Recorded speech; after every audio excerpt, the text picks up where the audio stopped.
Hey people of VC, it's Andy Cloudy Mulder. It's the last Friday of the month, so it's around this time that I do a music collection update video. Stuff that I have been spinning. I've got some mostly vinyl, a couple of CDs, a couple of tapes as well to throw in the mix this week. Been a couple of weeks since I made a video, picked up a couple more subs, so if this is the first new video you're watching, thanks very much for subscribing. And if you're not subscribed yet, why not give it a go? More the merrier. Happy to have you on board. Let's just jump in, shall we? So, first one I'm going to show is and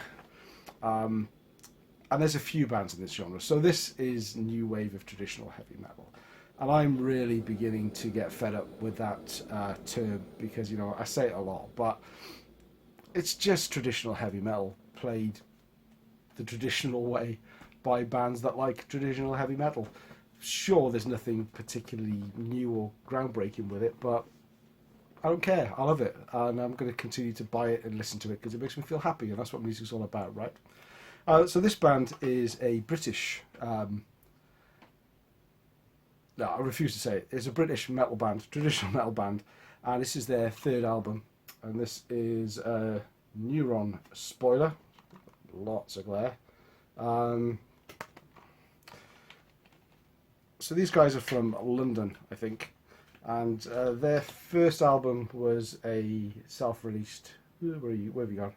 Self-released pressing. Then they went to Dissonance, I think, and they've gone back to doing their own releases this time around as well, and they've done a fantastic job with it. It may be a private press, but they've certainly got talented backroom staff on this one. So this is produced and engineered by Flemming Rasmussen. I hope I haven't butchered that. There's something in there.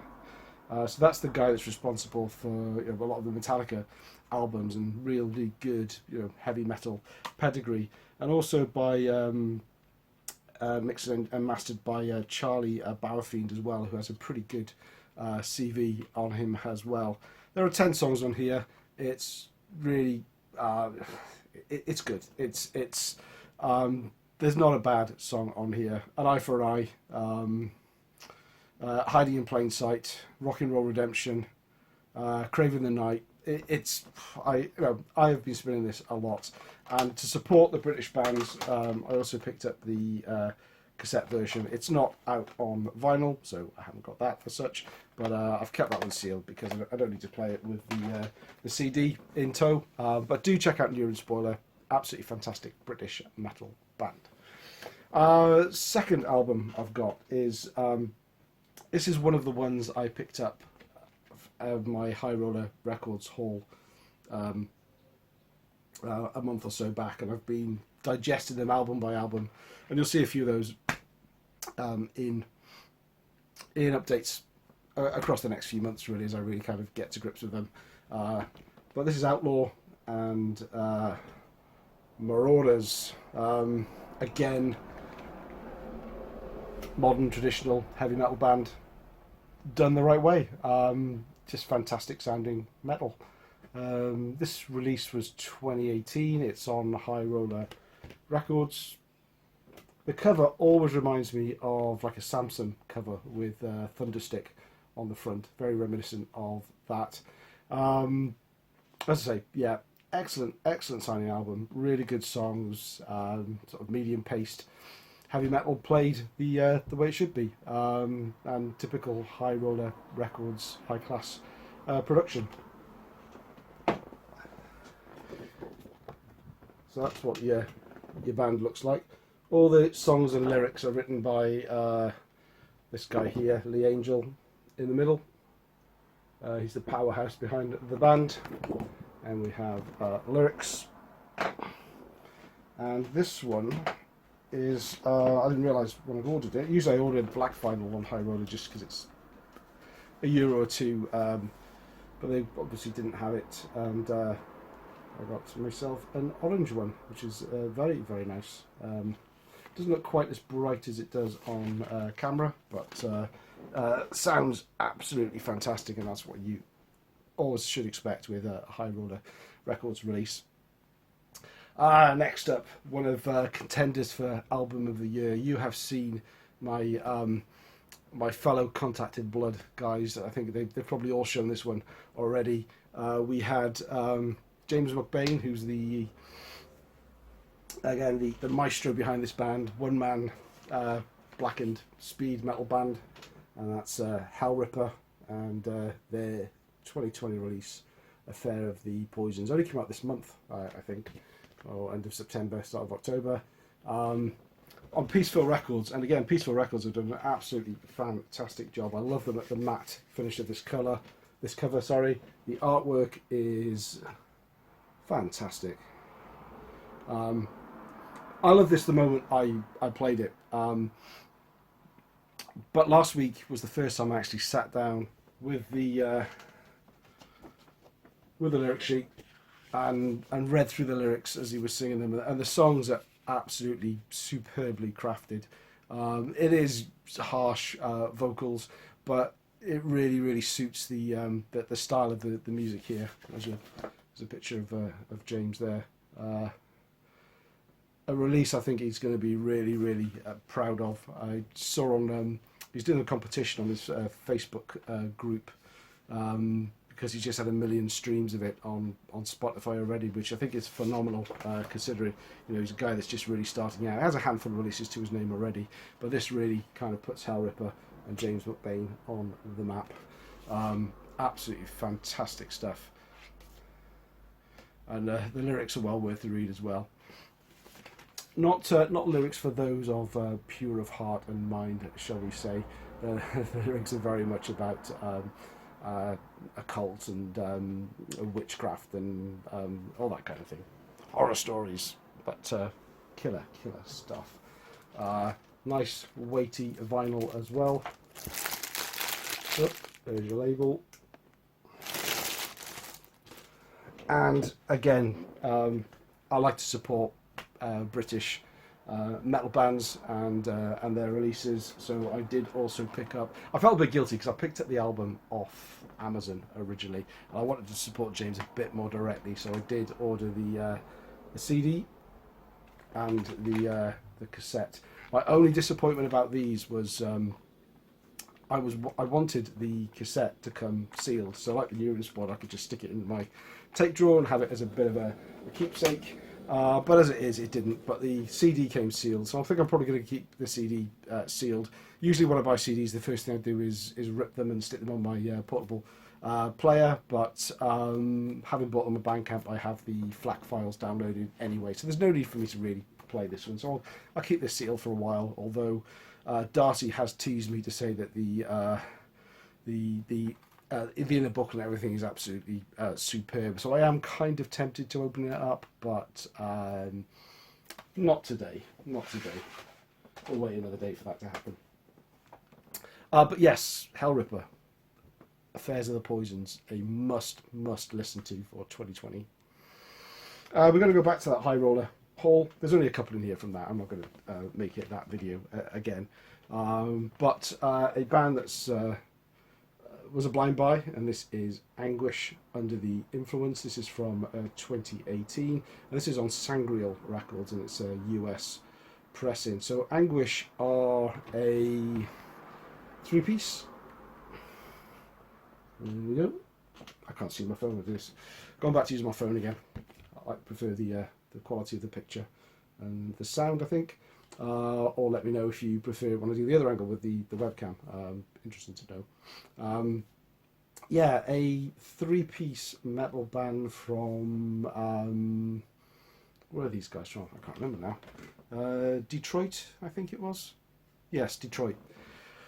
There are elements of traditional metal in here, some hard rock, punk, but it doesn't sound like punk, and some good old rock and roll as well. It's kind of Motorhead light, if I wanted to kind of stick it in any box. It's not thinking man's metal, so the lyrics are a bit of light relief really, but it is well worth checking out if you want to hear something a little bit different. Songs that I would check out would be Ballad of the Fallen, Mortality, and Twist the Knife. I do like the. I'll show you the label of this because it does remind me of the old Neat Records label. This one came actually on with its own polyline sleeve, which is nice. That's upside down. That's no good for you, is it? There we go. Yeah, it kind of has the lettering around the outside is like the old Neat label, which I thought was neat. And the guts of it came with a nice A4 promo picture of the band. Now, clearly they are Motorhead influenced, but there's something about, I mean, you can tell this is a modern picture, and it does look a bit to me like they're dressing up like this rather than it being natural. I mean, you see a picture of Lemmy and he looks, you know, completely natural and at home and at ease in what they're wearing. I'm not saying they're fake or anything like that, don't get me wrong, but it all just seems a bit staged when you see people dressing like that these days, to me anyway. And there's I like this lyric sheet actually. It's original. It's not just the normal 12 by 12 square. Kind of has that hand printed feel to it, but they are pretty tiny, difficult to read. But again, I sat down, listened to that, and trying to do more of that, sitting down and actually listening to an album. I'm very guilty of sitting here, music playing on the computer, on the internet, doing something different, and then an album finishes and I realise I've not really absorbed it, or I've absorbed it subconsciously, and I'm not getting, you know, the full benefit. I look at the album later and think, I just don't remember what this sounds like at all. Interesting. I mean, what are your listening habits? I mean, that'd be interesting to find out what you guys do. Do you take time to really absorb an album and sit down and read the lyrics, or do you just have it on as background music? Some music I think works fantastically well as background music, but other music I really need to spend time with. Now, check out this cover. Does that not scream 80s to you? This is the Sterling Cook Force and Full Force. That I don't know who did the artwork, but I'm guessing it's a self-portrait, because there he is in the middle. There's Mr. Sterling Cook himself. Three-piece. They've kind of got the look of a heavy metal band, but of a 70s metal band. And this is a strange one to categorise, really. I mean, are they metal? Maybe they're more on the hard rock side. I mean, it doesn't really matter at the end of the day. It's whether the music's good or not. But the first track on here sounds like it's going to be a really good new wave of British heavy metal sounding band. So this is from 1984, so it is around that era. They're not trying to be anything, but the first track, Hit and Run, definitely sounds new wave of British heavy metal and would fit in with any sort of compilation around the time that was out. But the rest of the album sounds more like they're trying to be sound like Jimi Hendrix with a smidge of Thin Lizzy chucked in as well. I mean, the vocally very much Jimi Hendrix. The quality of the guitar work maybe not so much, but it's fair to say Mr. Cook does like a shred, and he does, you know, little and often. Doesn't outstay its welcome, so it kind of keeps it enjoyable, but it's raw as anything. Yeah, Ain't Wasting My Time is probably one of my favourite songs to say. Hit and Run on the first side, and Ain't Wasting My Time on here. It's on the Ebony label as well, so I do wonder whether Ebony just heard that first track, signed them up, gave them an album, and then wondered what the hell they were doing, playing songs that sounded like Jimi Hendrix. And here we have the classic Ebony label. Really wish I had more from Ebony as well, but they're getting more and more expensive as time goes on. This one, however, isn't an expensive one at all. Probably because it's not that metal at the end of the day. How many bands can you think of that had to change their name because they had a conflict with another band already had that name? Wrathchild and Wrathchild America are two that instantly spring to mind. But there's also American thrash band Sacrilege BC as well. So when these guys formed around 84, they called themselves Sacrilege. But then they discovered that there was a UK band of the same name as well, also a thrash band. So they had to change their name to Sacrilege BC. Not quite sure what the BC stands for in this context, but there we go. But they only managed 2 LPs, and this is the second LP that they released, called Too Cool to Pray. This is a Dutch pressing on GWR. I've actually got my phone the other way around than I did last time, so having trouble finding where the camera is. Vocals to this, so it's thrash metal. The vocals are they're kind of a mixture between sort of the classy, rasping thrash metal vocals and clean singing as well, which I really like, sort of clean vocals on thrash metal. There's also an underlying punky element to it as well. Not really punk, not enough to be crossover for that matter, and but pretty sort of bass heavy as well. It's really good. I really enjoy it. Good thrash.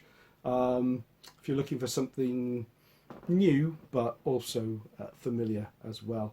It's a bit of a creepy cover. I'm not quite sure what's going on with that one, but there you go. It's Halloween tomorrow, so excused one or two. Party with God, probably my favourite track on here.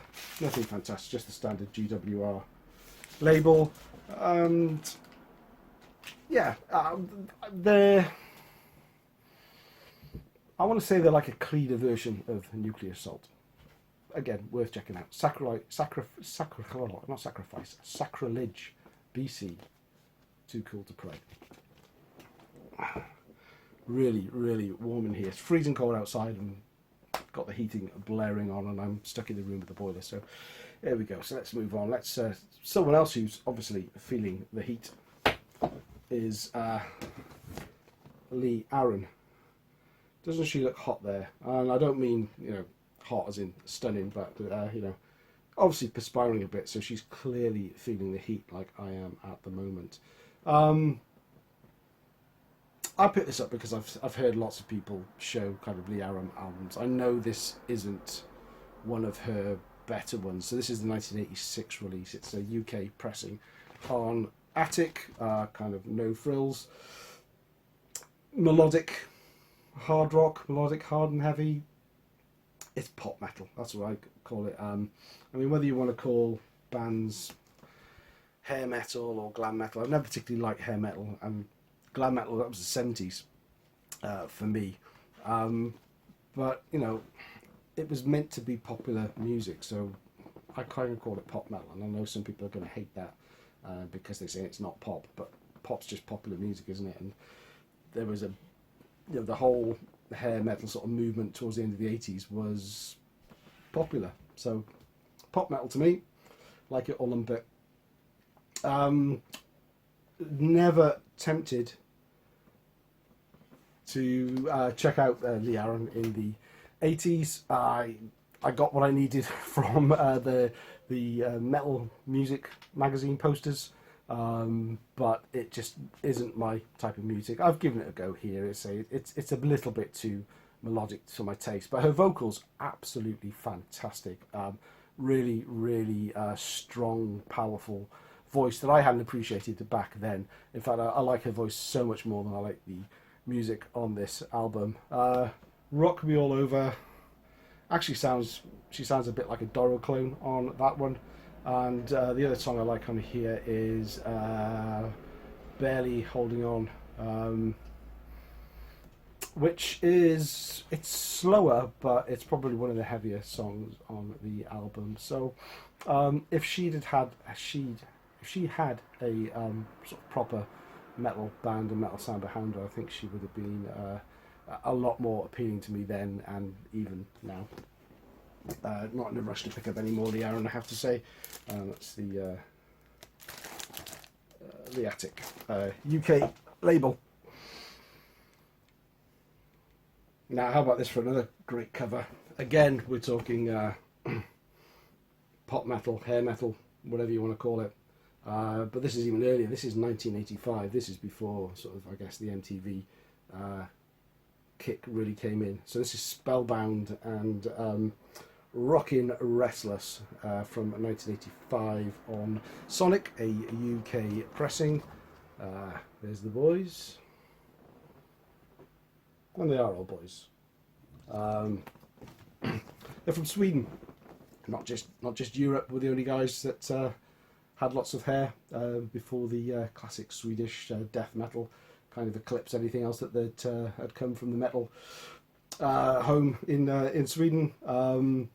The songs, though, I mean, you can tell exactly what you're getting from each song title, whether it's gonna rock, whether it's gonna be full on pop, or whether it's gonna be a ballad. And there are a few too many ballads on here for my liking. Rocking Restless, the title track, is a really good opener. Heated Up, where's that one? That's on the side there, I think. Heated Up is full on pop metal keyboards, synthy style keyboards as well. Drinking Alone is one of my favourite songs on here. It's really kind of moody and probably the heaviest song on the album as well, although it's not fast by any means. Mistreated Heart, Shot of Love, and Sing You Goodbye. Over the top ballads, too much for me. You've got 3 ballads on an album, 2 or 3 really, really good songs, and the rest kind of pop metal filler. So enjoyable. I'll keep hold of it and I will listen to it again on occasion. The production on here is absolutely fantastic, and when I tell you that the guy who produced this also produced Ace of Spades, is it Vic Mail, then you can understand why the production is so good. But let's say overall, not a fantastic album by any means, but it does have its moments. If you love keyboards heavy in the mix, then you should probably check out Spellbound. Came with the original inner sleeve. We've got a little bit of a collage here. I think there's even a picture of them with Lemmy up there as well. And oh look, nice baby photos as well, just to show their cute and loving style that they have to them as well. And there's your label lovers. Okay, last up, this month saw the 40th anniversary of one of the greatest new wave of British heavy metal, if not heavy metal albums of all time. And they celebrated that by releasing it on picture disc. Now, I'm a sucker for any pressing or any release of the debut Iron Maiden album, so I had to get this. I pre-ordered it on Amazon a long time ago, and unfortunately on the release day, they waited till the release day, I got an email saying expected delivery date end of November, beginning of December. I was floored, and I started looking around some other stores thinking, well, I better grab a copy somewhere else because I know these are limited edition and they're gonna go. And I went to 2 or 3 online stores that I frequent, and they were all sold out as well. Amazon was actually, it wasn't showing any more stock, and I thought they're just going to end up cancelling it because they can't get any more. So I jumped on eBay and I ordered another copy, more expensive than the Amazon, but not as crazy as some of the prices were starting to go. And lo and behold, the next day, guess what showed up from Amazon? The damn record they said wouldn't be here for another month. By which time the transaction had already gone through from eBay, and so I have ended up with 2 copies. Now, I don't want 2 copies. I am going to put it back up on eBay shortly, and I'm pretty sure I'll get my money back, which is great. And to rub salt into the wounds, Amazon even refunded me £1. You know, their price promise that if you pre-order and it comes out. So I ended up spending a little bit more money this month than I could have spent on other things. Why didn't I cancel the Amazon order straight away?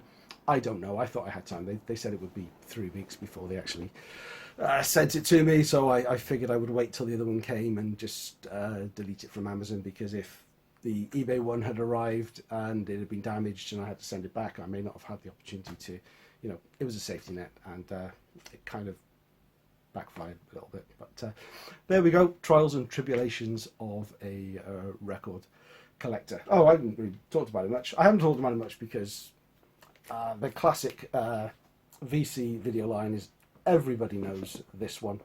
As you can see, it's still sealed. Both of them are still sealed because I'm obviously going to sell one of them. But I've heard some not great reviews about the sound quality of this album. Everybody knows picture discs sound, can sound a bit crackly. And the people that I have asked and I have read reviews on have told me that yes, this is a little noisy between tracks at the start and the end.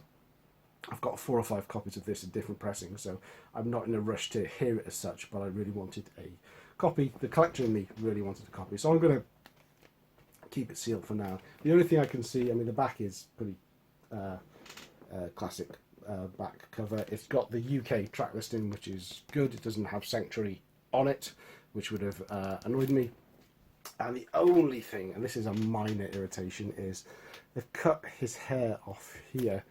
Now the picture goes, if you look at the bottom, his head and shoulders go beyond the swirl. So why doesn't his hair go on there onto the top of the clear vinyl bit? That would have been, it's a minor point, but we do, again, as collectors, we do pick up on those sort of minor foibles and wish it was oh so slightly different. But there we go. If you are still with me, thank you for watching. As always, please let me know what you feel about the things I've shown today. Any of the bands here that you either agree or disagree with. I love having a bit of healthy debate in the comments. Again, please subscribe if you haven't already. Like the video, all that good stuff. And I'll be back with another video shortly. Don't know what it's going to be, but it's going to be good. Talk to you soon. Cheers.